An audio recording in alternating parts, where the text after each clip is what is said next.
అంగన్వాడీల వేతన వెతలు 3 నెలలుగా 58,500 మంది టీచర్లు, హెల్పర్లకు అందని వేతనాలు. సమ్మె కాలం నాటి బకాయిలు కూడా పెండింగ్లోనే ఉన్నాయి.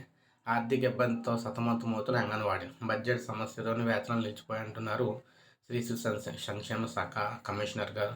అయితే ప్రస్తుతం ఆర్థిక శాఖ వద్ద పెండింగ్లో ఫైలు, దానికి ఆమోదం లభిస్తే వెంటనే వేతనాలు అయితే విడుదలవుతాయి అంటున్నారు.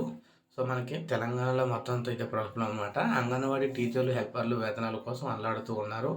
3 నెలలుగా వేతనాలు అందకపోవడం, అందుకు ముందు సమ్మెకాలానికి సంబంధించిన వేతన బకాయిలు పెండింగ్లో ఉండటంతో ఆర్థిక సతమతం అవుతూ ఉన్నారు. అందాల్సిన వేతనాల కోసం రాష్ట్ర మహిళాభివృద్ధి, శిశు సంక్షేమ శాఖ కమిషనర్లకు నిత్యం వినతులు అయితే వెల్లువెత్తూ ఉన్నాయి. కానీ రాష్ట్ర కార్యాలయంలో ఉన్నతాధికారుల నుంచి సరైన స్పందన రాకపోవడంతో ఆందోళన చెందుతున్నారు. రాష్ట్ర వ్యాప్తంగా దాదాపు 58,000 మంది అయితే ఎదురు చూస్తూ ఉన్నారన్నమాట. సో ప్రభుత్వం ఇప్పటికైనా దీన్ని కంప్లీట్ చేసి వీరికైతే వేతనాలు ఇవ్వాలని చెప్పేసి కోరుతున్నారు. సో ఇది లేటెస్ట్ అప్డేట్. లైక్ చేయండి, సబ్స్క్రైబ్ చేసుకోకపోతే మన ఛానల్ సబ్స్క్రైబ్ చేసుకొని